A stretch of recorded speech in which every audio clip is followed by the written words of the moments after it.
네, 이 시간에는 갈렙의 마지막 사명이라는 제목을 가지고 함께 말씀을 나누도록 하겠습니다. 여러분, 우리는 우리 스스로에게나 우리 자녀에게나 이런 얘기 많이 합니다. 이것만 되면 이제 인생 다 풀리는 거야. 이런 식으로 얘기를 많이 하죠. 예를 들면 대학에만 들어가면, 아니면 입사만 하면, 아니면 집만 사면, 그러면 우리의 인생이 좀 필 거다. 한 고비를 넘는 것일 거다. 이렇게 얘기를 많이 합니다. 그런데 이런 생각의 단점들, 물론 이런 생각을 가지고 희망을 가지고 살아갈 수 있습니다. 눈앞에 보이는 그런 목적들을 세워놓고 열심히 달려갈 수 있는 그런 동기부여가 될 수 있는데, 그런데 한 가지 이런 생각의 단점은 뭐냐면 그 고비를 넘어섰을 때 우리를 안주하게 할 수 있다는 것이죠. 여러분, 바울의 삶을 한번 생각해 보십시오. 바울의 삶은 그 고비고비를 넘었던 기회들이, 그런 사건들이 많이 있었습니다. 예를 들면 1차 전도여행을 마치고, 또 2차 전도여행을 마치고, 3차 전도여행을 마치고, 이런 고비고비를 넘었을 때마다 이 정도면 내가 주께 충성한 것 아니겠나라고 그 삶에 안주할 수 있었습니다. 안디옥에 머무를 수도 있었을 것이고, 자기가 복음을 전했던 어느 교회에 가서 또 담임 사역을 감당할 수도 있었을 것입니다. 그러나 사도 바울은 그렇게 하지 않았습니다. 또 사도 바울이 2번이나 옥에 갇히게 되는데요. 물론 이제 2번째 옥에 갇힌 이후에는 사도 바울이 죽게 되니까 다음이 없을 수 있고요. 첫 번째 옥에 갇혔을 때도 사도 바울은 자신이 여기서 죽는구나, 또 여기서 자신의 사역이 끝나는구나 라고 생각하지 않았습니다. 풀려날 것을 생각하고 그 다음 전도 여행을 계획했거든요. 그러니까 사도 바울의 삶을 보면 한 고비 한 고비를 넘어서고, 이때쯤이면 내가 할 만큼 했다라고 생각할 수 있는 그런 기회들이 많이 있었음에도 불구하고 사도 바울은 계속해서 주를 향해 달려갔습니다. 주님께서 내게 주신 사명을 향해서 달려갔습니다. 여러분, 그것이 우리의 믿음의 삶이라고 생각해요. 하나님이 우리에게 됐다라고 말씀하실 때는 우리가 주님 앞에 가는 그 순간뿐일 거라 저는 믿습니다. 그래서 주님이 부르시는 그날까지 계속해서 주어지는 그 사명을 붙들고 달려가는 것, 여러분, 이게 신자의 삶이라는 생각이 들어요. 근데 우리는 자꾸만 이런 얘기 하잖아요. 이것만 되면, 그리고 그게 되면 이제 인생 다 끝난 것처럼 안주해버리고 자신의 삶을 누리려고 하는 그런 마음들을 갖게 된다는 것이죠. 여러분, 오늘 본문 갈렙의 이야기를 보면 오늘 그런 우리의 안주하는 모습들을 채찍질하시는 하나님의 귀한 음성이 이 안에 담겨 있습니다. 이 갈렙의 삶을 보면 우리가 그렇게 살아서는 안 되겠구나라는 그런 생각이 들게 됩니다. 오늘 이 갈렙의 이야기 속으로 함께 들어가기를 원합니다. 여러분, 우리가 다 알다시피 출애굽과 그리고 광야에서의 시간은 이스라엘의 믿음을 준비하는 시간이었죠. 고난을 당하는 이스라엘 백성에게 한 가지 의문, 끊이지 않는 의문은 뭐였냐면, 아브라함과 이삭과 야곱의 하나님은 과연 우리의 하나님이 되시는가라는 그런 의문이에요. 400년 동안 노예로 살고 있었죠. 그 고통의 시간들이 끝나지 않고 있습니다. 듣기에는 자신의 조상 아브라함을 하나님께서 축복하셔서 애굽의 왕 바로도 이기게 하시고 거부가 되어서 가나안 땅으로 올라가게 하셨다는데, 여러분, 애굽에서 가나안 땅으로 올라간 이 아브라함의 이야기는 애굽에서 살고 있는 이 이스라엘 백성들에게는 아주 실제적인 그런 희망의 이야기가 되었을 것입니다. 바로 왕이 아브라함에게 쩔쩔매고 아브라함에게 온갖 재물을 줘서 가나안 땅에 올려보냈다. 이 아브라함의 하나님의 이야기가 나의 이야기가 될 것인가? 이 아브라함의 하나님이 나의 하나님이 되실 것인가? 또 이삭도 하나님의 명령을 들었을 때 100배의 축복을 받았다고 하는데, 또 야곱과 12조상의 이야기를 들어보니 고대 근동 지방에 큰 기근이 일어났을 때 하나님께서 그들을 구원하시고, 또 그 기근을 피해서 애굽 땅으로 인도하시는 그런 하나님의 큰 섭리, 극적인 섭리가 있었다고 하는데, 과연 그 하나님은 지금 우리를 보고 계시는가? 그 아브라함과 이삭과 야곱의 하나님은 나의 하나님이 되시는가? 이런 의문들이 이 400년의 종살이 노예 생활하는 중에 계속해서 들게 되는 것이죠. 자, 이런 의문을 가진 이스라엘 백성들에게 하나님은 출애굽 그리고 광야의 여정을 함께 동행하시면서 내가 아브라함과 이삭과 야곱의 하나님이고 바로 너희들의 하나님이다라는 것을 보여주셨죠. 그리고 마치 월말고사, 기말고사 보듯이 하나님은 그 자신을 보여주신 사건 이후에 중간중간 시험을 보세요. 믿음의 시험을 보면서 그들에게 보이신 만큼의 그런 믿음을 하나님께서 요구하시는 그런 모습들도 우리가 볼 수 있다는 것이죠. 하나님께서 그렇게 타이트하게 처음부터 이스라엘 백성들을 몰아붙이신 건 아닙니다. 믿음도 성장의 시간이 필요하죠. 그래서 처음에는 책망도 하지 않습니다. 당연하지. 나를 경험한 것이 부족하니 그런 믿음 없는 모습들을 보이는 것은 당연하다. 그러나 이후로 갈수록 하나님께서 이스라엘 백성들에게 보여주신 그런 사건들이 많을수록 하나님께서는 조금 더 나은 믿음들을 요구하시는 그런 모습들을 우리는 성경 속에서 볼 수가 있습니다. 그리고 이제 마지막으로 졸업고사를 보게 됩니다. 이게 어디입니까? 바로 가데스 바네아입니다. 이제 하나님께서 약속하신 땅 가나안 바로 직전에 이제 이 이스라엘 백성들이 그 가나안 땅에서 나를 위한 나라, 하나님의 나라를 세울 수 있느냐, 이 믿음을 점검받는 귀한 시간이었다는 것이죠. 이곳에서 그들은 정탐을 보냅니다. 각 지파의 지도자, 또 믿음이 있다고 얘기하는 그 각 한 사람씩을 뽑아서 12명을 40일간 정탐을 보내는데, 여러분 그 정탐의 목적은 두 가지죠. 첫째는 정말로 가나안 땅이 하나님께서 약속하신 젖과 꿀이 흐르는 땅인지 확인해봐라 라는 것이 첫 번째고요. 두 번째는 그 땅의 상황을 보고도 너희들이 나를 믿고 들어가겠느냐, 이 믿음의 시험이 두 번째 목적이었다는 것이죠. 여러분, 하나님은 어떤 믿음의 모습을 원하셨냐? 정탐이 끝나고 돌아왔을 때 과연 그 땅은 하나님께서 우리에게 약속하신 젖과 꿀이 흐르는 땅이 맞습니다. 자, 이제 우리는 믿음을 가지고 그 땅으로 들어갑시다. 이렇게 얘기하기를 바랬다는 것이죠. 그런데 40일간 정탐을 마치고 돌아온 그 12명 중에 10명의 그 지도자들이 한 말이 이렇습니다. 모세에게 말하여 이르되 당신이 우리를 보낸 땅에 간즉 과연 그 땅에 젖과 꿀이 흐르는데 이것은 그 땅의 과일이니이다. 자, 첫 번째 목적은 성취가 됐습니다. 과연 하나님께서 약속하신 그 땅이 맞습니다 라는 것을 고백하는 것이죠. 자, 이제 하나님의 기대는 이제 믿음으로 올라가서 그 땅을 차지합시다, 이런 고백을 듣고 싶은데, 그런데 그런 믿음의 고백이 나오지 않았습니다. 그러나 그 땅 거주민은 강하고 성읍은 견고하고 심이 클 뿐 아니라 거기서 아낙 자손을 보았으며, 자, 아말렉인은 남방 땅에 거주하고 헤딘과 여부스인과 아모리인은 산지에 거주하고 가나안인은 해변과 요단가에 거주하더이다. 올라갈 수 없다는 거죠. 올라갈 수 없다는 겁니다. 거인족인 아낙 자손이 있고 또 너무 많은 이방인들이 이미 좋은 곳을 다 선점하고 성읍을 쌓고 있기 때문에 우리가 그들과 싸워서 이기는 것은 불가능하다라는 것이죠. 그리고 아주 친절하게 비유로 설명을 해줍니다. 우리는 그들에게 비하면 메뚜기와 같은 존재들이다. 여러분, 오늘 본문 8절에 보면 이 10명의 행위를 이렇게 요약하고 있습니다. 이들의 행위는 이스라엘 백성의 간담을 높게 하는 행위였다. 여러분, 백성의 리더로서, 정탐꾼으로서, 아니 하나님의 정탐꾼으로서 뽑힌 사람들이라면 무슨 일을 해야 됩니까? 다녀와서 있는 그대로 보고하고 이스라엘 백성들을 격려하면서 그 사기를 통해서 대적의 간담을 높게 해야 되는 그런 사람들 아니겠습니까? 그런데 정반대로 해요. 자기 백성들의 간담을 높게 한다는 거예요. 졸업고사에서 낙방한 것입니다. 졸업을 못하게 됐어요.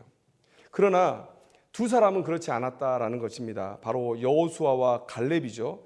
갈렙은 상대방의 상황, 대적의 상황은 전혀 그의 마음에 두지 않았다는 거예요. 자, 여호수아와 갈렙의 말을 우리가 한번 들어봤으면 좋겠는데요. 민수기 14장 8절의 말씀을 보면 여호와께서 우리를 기뻐하시면 우리를 그 땅으로 인도하여 들이시고 그 땅을 우리에게 주시리라. 또 그 다음 절의 말씀을 읽어보면 그 땅 백성을 두려워하지 말라. 그들은 우리의 먹이라. 그들의 보호자는 그들에게서 떠났고 여호와는 우리와 함께 하시느니라. 이렇게 말씀하고 있습니다. 여러분, 그래서 하나님은 그 믿음을 보인 갈렙에게 축복하시며 상을 내리시는데 그 상은 무엇이냐면 민수기서 14장 24절 말씀에 그러나 내 종 갈렙은 그 마음이 그들과 달라서 나를 온전히 따랐은즉 그가 갔던 땅으로 내가 그를 인도하여 드리리니 그의 자손이 그 땅을 차지하리라. 그가 갔던 땅이 어디입니까? 여러분, 우리가 이 정탐했던 그 지역들을 기록한 그 기록을 보면 마지막에 두 곳이 기록되어 있는데 그것은 헤브론과 에스골 골짜기인 것을 우리가 알 수 있습니다. 근데 에스골 골짜기는 헤브론에서 매우 가까운 것이거든요. 그리고 그들이 포도를 딴 다음에 그 포도를 가지고 아마도 이 문맥상 우리가 살펴보면 그 포도가 싱싱한 채로 내려온 것 같아요. 마른 채가 아니라 싱싱한 채로. 그래서 우리가 그 포도를 딴 이후에 그 정탐의 여정이 계속 더 됐다고 보는 것은 좀 무리가 있는 것 같고요. 아마 그 포도를 따서 바로 이제 진영으로 내려온 것 같은데, 그렇게 본다면 이 정탐꾼들의 마지막 행선지는 바로 이 헤브론이 될 것이다. 우리가 그렇게 예상할 수 있죠. 그래서 하나님께서 이 갈렙에게 약속한 그가 갔던 땅, 이 그가 갔던 땅을 주신다고 했는데 그가 갔던 땅은 무엇이냐면 바로 우리가 헤브론이라는 것을 알 수 있게 된다는 것이죠. 그래서 오늘 본문을 보면 이 갈렙이 여호수아에게 올라가서 하나님의 약속을 붙잡고 헤브론을 저에게 주십시오라고 요청을 합니다. 여호수아도 하나님께 함께 그 말씀을 들었기 때문에 아무런 반대나 이의제기 없이 그 땅을 갈렙에게 주고 축복하는 모습들을 우리가 보게 된다는 것이죠. 여러분, 우리가 이 본문을 읽으면서 이런 생각을 합니다. 갈렙은 믿음의 시험을 통과했고 그래서 하나님께 큰 상을 받았다. 이제 갈렙의 시험은 좀 긴장감을 내려놓고 좀 이 가나안의 이 광야의 여정을 좀 즐기는 그런 시간들이지 않을까, 누리는 그런 시간들이지 않을까라고 생각을 합니다. 자, 여러분, 우리가 올림픽 같은 경기를 보면 우리가 그 메달을 따고 상을 받죠. 포상금이나 격려금, 연금 등을 받습니다. 여러분, 그러면 어떻습니까? 그 이후에 그들이 그 수고한 대가를 받고 좀 편하게 삶을 사는 모습들을 우리가 볼 수가 있는 것이죠. 마찬가지로 이제 갈렙도 믿음의 시험은 통과했고 하나님께서 땅을 주시겠다라고 약속도 하셨으니까 너무 긴장감 있게 이렇게 살 필요 없지 않느냐. 이제 40년 후에 이 가나안 땅에서 주실 그 좋은 땅을 바라보면서 여러분, 에스골 골짜기에 난 포도 얼마나 여러분 크고 좋았습니까? 그 땅이 얼마나 비옥하다는 증거예요. 이제 그 땅 내 땅 되니까 이제 좀 편히 살 수 있지 않을까. 여러분, 이렇게 생각한다는 것이죠. 여러분, 그러나 갈렙은 그렇게 생각하지 않았다는 거예요. 오히려 더욱 깨어서 준비했습니다. 그럴 수밖에 없었어요. 여러분, 헤브론을 이 갈렙은 직접 본 사람입니다. 하나님께서 자신에게 주신 그 헤브론에는 아낙 자손이 살고 있었습니다. 가장 비옥한 땅이었기 때문에 가장 강한 족속이 그 땅을 지배하고 살고 있었겠죠. 그래서 여러분 15절 말씀을 보면 아낙 자손 중에도 가장 큰 아르바가 그곳에 살고 있었다. 지금 살고 있었는지 아니면 그 이전에 살고 있었던 걸 얘기하는지는 모르겠지만 가장 힘 있는 사람이 그 땅에 살고 있었던 것은 맞는 거예요. 그리고 지금도 가나안 땅에서 가장 힘 있는 사람이 그곳에 살고 있는 게 맞는 것이죠. 또 그 땅에는요, 헤브론 그 땅에는 크고 견고한 성읍들이 있었고요. 그리고 40년 후에 그들이 이 헤브론에 올라갈 때 이 갈렙의 나이는 85세가 된다라는 거예요. 40년 후에 자신과 이 유다 지파가 맞닥뜨려야 할 상황인 것이죠. 여러분, 갈렙은 그런데 하나님의 그 상, 그 축복을 들을 때 이렇게 생각했을지 모르겠어요. 저는 그렇게 추측을 하고 그랬을 것이라 확신합니다. 하나님께서 왜 콕 찍어서 갈렙에게 헤브론을 주시겠다고 약속하셨을까?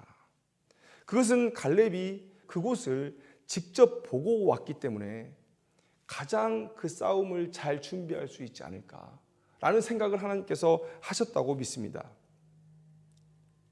그래서 정말로 갈렙은 믿음의 시험을 통과해서 하나님의 상을 받아서 이제 됐다, 그런 안주하는 40년이 아니라 큰 사명을 짊어진 이스라엘 민족의 리더로서 또 유다 지파의 리더로서 깨어 준비하는 모습을 보여줬다라는 거예요. 여러분, 갈렙이 이 가데스 바네아 사건 이후에 40년 동안 어떻게 살아왔는지 그것에 대해서 자세한 기록은 성경에 없습니다. 그런데 우리가 어떻게 살았을지 그 흔적을 찾아볼 수 있는 그 근거가 오늘 본문에 기록되어 있는데요, 바로 6절의 말씀입니다. 우리가 6절 말씀을 한번 보겠습니다. 그때에 유다 자손이 길갈에 있는 여호수아에게 나아오고 이렇게 말하고 있어요. 여러분 성경을 찾아보시면 땅을 분배할 때 지파 구성원들이 이 여호수아에게 나온 지파가 없습니다. 유다 지파가 유일해요. 그런데 여러분, 유다 지파가 그 자리에 왜 나와 있을까를 우리가 생각해 봐야 되죠. 지금 갈렙이 여호수아에게 하는 말이 뭐냐면, 여러분 결론적으로 무슨 얘기냐면, 저기 저 가장 점령하기 어려운 땅 우리에게 주세요라고 얘기하는 거거든요. 갈렙이 지금 그 얘기를 하는 거예요. 그 땅이 좋은 줄은 알겠어요. 그 전에 40년 전에 10명의 정탐꾼도 그건 인정했잖아요. 에스골 골짜기. 왜 다른 모든 지역에 곡식이나 과일들 다 놔두고 왜 하필 에스골 골짜기에 포도를 따왔을까요? 그게 가나안 땅의 그런 적과 꿀의 흐름을 가장 잘 증명해 줄 수 있는 가장 놀라운 열매였기 때문에 그걸 메고 온 거죠. 누구나 다 그 땅이 좋은 땅인 줄 알아요. 그러나 너무 강력한 대적이 있어서 못 올라간다는 것 아닙니까? 살아야 뭘 누리죠. 올라가서 죽으면 무슨 소용이 있겠어요? 지금 갈렙이 그 얘기를 하는 겁니다. 가장 점령하기 어려운 저 땅 우리에게 주세요. 저는 이것을 가데스 바네아의 재현이라고 말씀드리고 싶어요. 지금 40년 전에 가데스 바네아에서 이스라엘 백성들은 믿음의 큰 시험을 받았죠. 오늘 이 갈렙과 여호수아 앞에 함께 나온 이 유다 지파에게도 그런 믿음의 시험이 지금 주어진 것입니다. 이제 들어가는데 너희들 과연 그 땅에 들어갈 수 있겠느냐? 저는 이 시험이 가데스 바네아의 시험의 재현이라고 말씀드리고 싶은 거예요. 이 갈렙은 40년 이후에 헤브론을 본 사람으로서 유다 지파가 이런 시험을 당할 것을 알고 있었던 것이죠. 그래서 준비한 것입니다. 그래서 그들을 열심히 40년 동안 교육을 시켰고 지금 이 자리에 함께 나온 거예요. 만약에 그 믿음의 교육이 없었다면 갈렙이 가장 어려운 땅 우리가 점령하겠습니다. 저기 아낙 자손이 있는 땅 우리가 들어가겠습니다. 견고한 성읍과 큰 성읍이 있는 그 땅 우리가 들어가겠습니다. 그런데 리더의 나이는 85세예요. 그러면 그 뒤에 백성들이 뭐라고 오를까요? 왜 하필 그 땅입니까? 라고 얘기해요. 유다 지파의 리더인 갈렙이 가서 거기다가 깃발을 꽂으면 유다 지파의 땅은 그 주변이 될 거예요. 그 땅에 올라가서 싸워야 돼요. 갈렙 당신만 가세요 라고 말하지 못하잖아요. 그런데 그들이 갈렙의 말에 침묵하고 있어요. 아니, 침묵이 아니죠. 같이 무언의 시위를 하고 있는 것이죠. 그 땅 우리에게 주십시오. 그 좋은 땅 우리에게 주십시오. 하나님께서 약속한 그 땅 우리가 올라갈 테니까 우리에게 주십시오. 라고 유다 지파가 다 나와서 갈렙을 지지하면서 무언의 시위를 지금 하고 있는 것이죠. 여러분, 이것은 그 이전 40년을 갈렙과 유다 지파가 어떻게 살아왔는지를 우리가 충분히 예상해 볼 수 있는 거예요. 갈렙은 그 지파의 믿음의 리더로서 그들을 그렇게 가르쳐 왔던 것입니다. 여러분, 이 증거가 될 수 있는 게 에브라임 지파의 승리, 우리가 사사기서를 보면 유다 지파가 가장 먼저 기록이 되는데 가장 큰 승리를 거둬요. 그런데 그 다음에 큰 승리를 거두는 지파가 에브라임인데 에브라임에게도 이런 그 지파의 지도자가 있었죠. 바로 여호수아가 에브라임 지파 사람 아닙니까? 그러니까 갈렙이 유다 지파를 가르치고 여호수아가 에브라임 지파를 가르쳤기 때문에 그 40년 동안 앞으로 맞닥뜨릴 그 시험, 그 싸움에 담대하게 임하게 하기 위해서 그들을 가르쳐 왔기 때문에 오늘 이런 결과들이 나왔다는 것을 우리가 볼 수가 있는 것이죠. 충분히 우리가 유추해 볼 수 있는 것이죠. 여러분, 그렇게 볼 때 갈렙의 40년, 가데스 바네아에서 믿음의 시험에서 통과했다. 그래서 상을 크게 받았다. 이제 나는 됐어. 하나님께서 약속한 헤브론이라는 땅이 있으니까 저 땅은 무조건 내게 주어지는 거야. 이제 나는 40년의 삶을 이제 좀 평안하게 좀 살고 싶어. 이렇게 살지 않았다는 거예요. 치열하게 유다 지파를 교육시켰다는 거예요. 믿음의 교육을 시켰다는 거예요. 여러분, 갈렙은 하나님께서 그 땅을 너에게 주겠다라는 그런 말씀을 다른 모든 사람들은 와, 부럽다. 저런 상을 받다니 이렇게 생각할 수 있지만 여러분, 갈렙은 그렇게 생각하지 않았다는 거예요. 이거 내게 주시는 또 다른 사명이구나. 또 다른 사명이구나. 이렇게 생각하고 나아갔다는 거예요. 이게 갈렙과 다른 일반 사람들의 차이가 아닐까라는 생각을 해봅니다. 여러분, 이게 믿음이죠. 제가 서두에 말씀드렸던 바울이 왜 그렇게 인생의 많은 변곡점에서 이제 내가 좀 멈춰도 되지 않을까? 내가 안주해도 되지 않을까? 이런 생각을 할 수 있을 그때에도 자신을 채찍질하면서 왜 계속 앞을 향해 달려갔을까? 여러분, 이게 믿음이죠. 성경이 제시하는 믿음이죠. 하나님의 사명이 이 땅에서 끝나는 날이 있습니까? 야, 됐다, 그만해라, 이런 날은 오지 않습니다. 우리가 죽을 때까지 오지 않아요. 오늘 그 본을 갈렙이 보였고, 이러한 갈렙의 믿음이 많은 믿음의 후예들에게 전달되어서 바울과 또 지금 이 시대에 믿음으로 살아가는 많은 사람들에게 본이 되어주고 있다는 것이죠. 여러분, 우리가 사는 동안 많은 인생의 변곡점들을 지나게 됩니다. 올라가다가 내려가고 또 내려가다가 올라가고, 이런 일들이 계속 반복되는 것이죠. 그런데 저는 이런 의문을 갖습니다. 왜 그래야 될까요? 왜 그래야 될까요? 계속 올라갈 수는 없을까? 왜 우리는 아픈 시간 또 추락의 시간을 이렇게 당연한 것처럼 받아들이고 있을까? 아픈 만큼 성숙해진다는 이런 얘기도 있죠. 노래 가사도 있고요. 근데 저는 그런 생각도 해봐요. 그것은 실패하고 또 그래서 아픔을 겪고 있는 사람들을 위로하기 위해서 만들어낸 말은 아닐까? 계속 이길 수는 없을까? 계속 이겨낼 수는 없을까?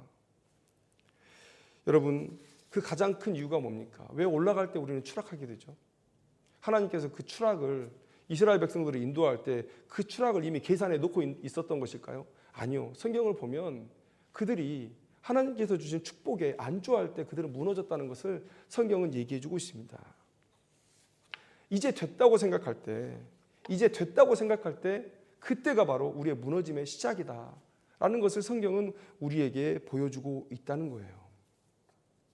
이스라엘의 흥망성쇠가 그 증거가 아니겠습니까? 어느 순간의 믿음으로 하나님께 축복을 받아요.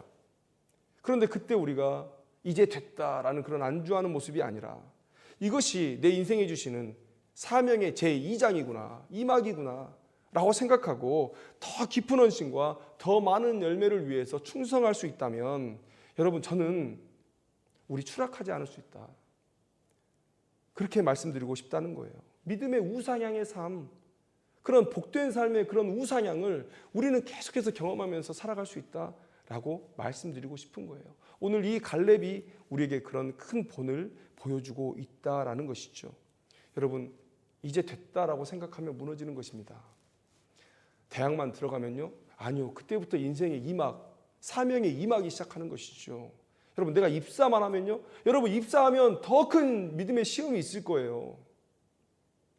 그 구조적인 악 속으로 들어가서 어떻게 하면 내가 거룩하게 살아낼까? 여러분, 학교 다닐 때, 대학교 다닐 때보다 더 큰 악이 있을 거예요. 어떻게 살아낼까? 입사하면 끝납니까? 아니요.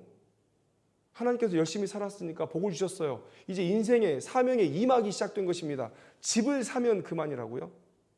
여러분, 집 사면요, 이제 너무 편안하잖아요, 마음이. 누가 나 쫓아낼 사람도 없고. 그 순간에 우리는 마음을 도둑질 당하는 것입니다.